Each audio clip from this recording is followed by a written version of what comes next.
Hello everyone, I hope you're doing well and staying out of harm's way. And so I wanted to talk to you about the chapter on mutualism and altruism, which is about cycling. It was chapter 9 in the book, and there's a old problem in philosophy that comes up here: egoism versus altruism. Egoism is the philosophical notion that all people are selfish all the time. There's two parts to it. Psychological egoism is the part I just said, that all people are psychologically inclined to do evil. And then there's the ethical egoism that says that that's all we ought to do is benefit ourselves. I don't mean do evil, but let me go back and correct myself there. Egoism says we're all selfish all the time. Altruism says no, we're capable of unselfish acts some of the time. And so he's teaching a little bit of philosophy here, and the way he's doing philosophy is by bringing up cycling. This sport in which there are many racers up front, the domestiques in the front, who are the persons who sacrifice, they're the servants, and so the racer at the back can make sometimes called the sprinter, can make the final push and win the race. And he gets into an interesting discussion in the chapter, some of you have noted this because you've already written about it, about whether this is weak altruism or strong altruism. And I just want to go to the passage now where he gets into that. This is on page 121, and again in a chapter, Mutualism and the Art of Road Cycle Racing. He says, theorists distinguish between weak and strong altruism. Weak altruism is when your colleagues also reap the benefits of a choice that benefits you. What is good for you is also good for the group. Strong altruism is when your choices positively leave you worse off.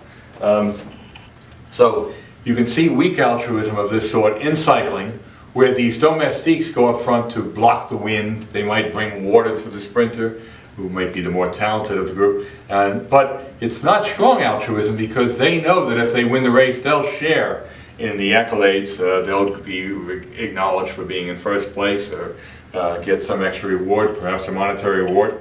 Cyclists are paid rather well, you can look that up.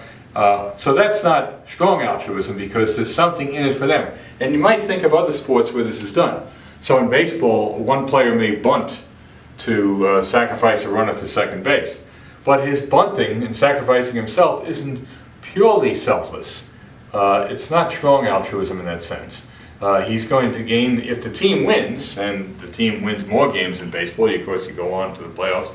At each round of the playoffs you get more money, more notoriety, you get to stay in the lineup if you bunt successfully. So the blockers on a football team were not paid the best. The guards, they pull for the runner, they try to create a hole so the runner can run through it, but that's not strong altruism. They're doing it so that the team can win, and winning brings glory and financial reward. So it's not we call strong altruism. Strong altruism would occur when you stand to gain nothing by it.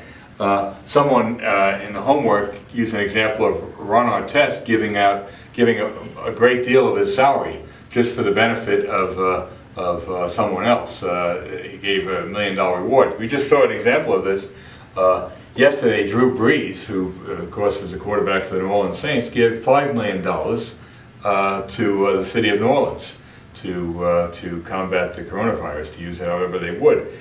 He's been a quarterback in New Orleans for nearly 20 years, one of the great quarterbacks of all time. But he stands to gain nothing by it, nor did Artest stand to gain by what he did. These are just examples of giving where you don't see a benefit. In fact, you take a loss. He's out to $5 million. So I think that's kind of interesting, that distinction that he draws. Some people, he calls them the cynics in the chapter, the author calls them cynics, don't believe in altruism at all. They think that all people are selfish all the time. We all have these selfish motives to benefit ourselves. It's never that we do anything on behalf of anyone else. I think that is a cynical attitude. It's not an accurate attitude. All you need, if you hear the thesis that all people are selfish all the time, in logic that's called the universal affirmative thesis, all I need is one example to the contrary to defeat that thesis. You might look up, I'll show you the link, of the man who saved on the New York subway platform in January of 2007, saved a stranger who had fainted, and first on the platform, and then stumbled towards the tracks, fell on them, and this man dove on the tracks, The man had been spread-eagled on the tracks. He pulls his arms in so that the oncoming train doesn't sever his arms. The train goes over both of them, but leaves the hero and the man who he saved unharmed. He really stood to gain nothing by this. In fact, he gained a great deal, but that was not part of his motive. He just wanted to help the man, he said, and as it turns out, fame and fortune came his way. But that was not part of the structure of his motives, and so you'd have to say that was a selfless or altruistic action. Of course, Egoist is going to say that he had ulterior motives. Perhaps he knew that fame and fortune would be his, and that people would send in checks for his daughter's education, that he would end up on the David Letterman show and the Jay Leno show, as he did, and that he'd go on a speaking junket and get several $1,000s a speech, and he'd be honored at the White House during one of the State of the Union addresses in 2007 by then President Bush. So he's a very celebrated figure. He's depicted in one of my ethics books, the ethics book I used to use that McGraw-Hill put out. So he did attain some degree of fame from this, but that was not part of his motive. And to win the argument, the egoist would have to show that that was part of his motive in doing, that's why he did the action. So I like this distinction between weak and strong.